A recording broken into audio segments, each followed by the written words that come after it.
on Girl Talk, and as promised, we're here at our favorite greenery. We're here with Miss Janet. It's always a treat to see you.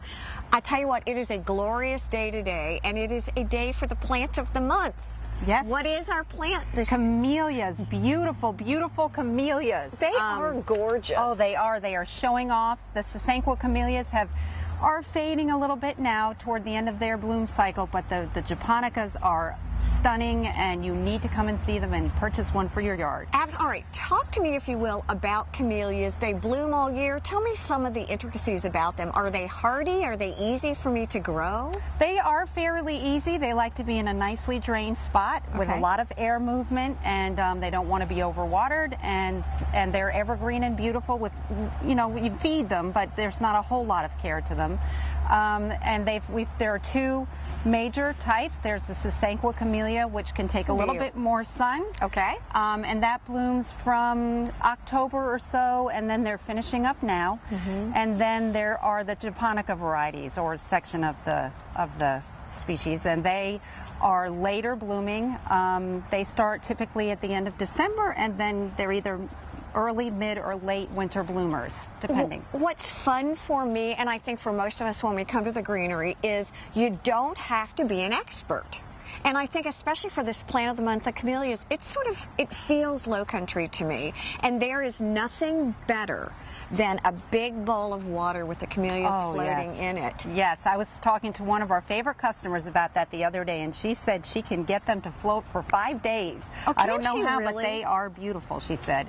So, and the joy of a camellia in your yard really hits you in January and February on a dark, gloomy, rainy day, and you look out and there is a fantastic blooming shrub in your yard. So, can you help when I do come in, if I do want the camellia, since it's the plant of the month, obviously this is the time to come in, to help me locate where to best plant it? Yes. Are they bushes? Are they small, medium, large? Well, depending.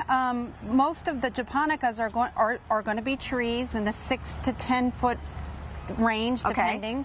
There are some spreading Sasanquas, and some stay quite small, and then they range on up into the tree form. So yes, we can help you choose what would suit you best. And the bottom line is this: as we say always, please come to the greenery. It is a place, it brings you joy just to come in, and every one of you are wonderful to work with. We are here now with Lee Edwards, who brought me the most wonderful gift ever, my own greenery t-shirt. Thank you very much. You're welcome. Wear it with pride. And I shall. Camellias, plant of the month, which is wonderful, and you are known for your beautiful plants. But I think the other thing that you're known for is what you do for our community. And I want to talk a little bit about the project that you're doing on Wharf Street. Well, it's a redevelopment project that the town of Bluffton was doing, and we decided to donate all of the landscaping. It's an affordable housing project. And so we went in there, brought our whole company in for one day, and landscaped all 6 houses, and it was a lot of fun and really rewarding as well. What makes you decide to do things like that? I know you're an employee-owned company, which you're very proud of. I know you've been here for a lot of years, which you love. You do a lot of community service. Was this just something that felt right for you all? Well, it is. We budget a certain amount of money every year for charitable contributions, and we make donations, and we support all sorts of community organizations, but we were looking for an opportunity to actually go out and do what we do, have all of our employees get involved and see a project that we were doing, let the community see what we were doing.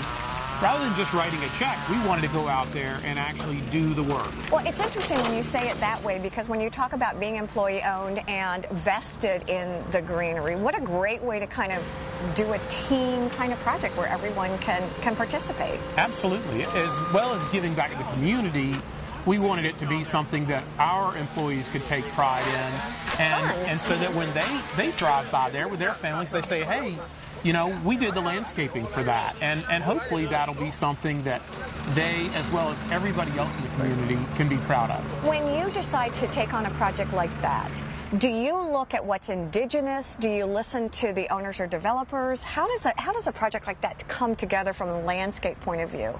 Well, we worked with the folks at the town of Bluffton, and they had hired a landscape architect, and then we worked with them to tweak some details and came up with a couple of plants that maybe, you know, would work really well. Right. But really, they knew the look they wanted, and we helped them out with that and figured out what's most cost effective and what's going to work out for that site and is going to be best to work out there long term. So to go up to Wharf Street now and really take a look, you can see some pretty cool things. Absolutely. It was a really neat project because we went in that morning and it was a big construction site, and when we were done, it was beautifully landscaped, and now it's really made a big difference in the neighborhood, and a lot of the neighbors in the neighborhood have taken upon themselves to revitalize their yards. And I think that makes so much sense. I mean, there's nothing more soothing or nothing that makes you feel better, I think, than coming into the Greenery or seeing the fresh landscaping. It's just a good thing. It's the first thing somebody sees when they drive down a street or drive up to your house. So that is like important. It is. It's like your mantra whenever we talk about it. It's great. Well, again, thank you all for joining us here on Girl Talk. And as always, it's a treat to come to the Greenery. Thanks, Lee. Thank you. Bye-bye.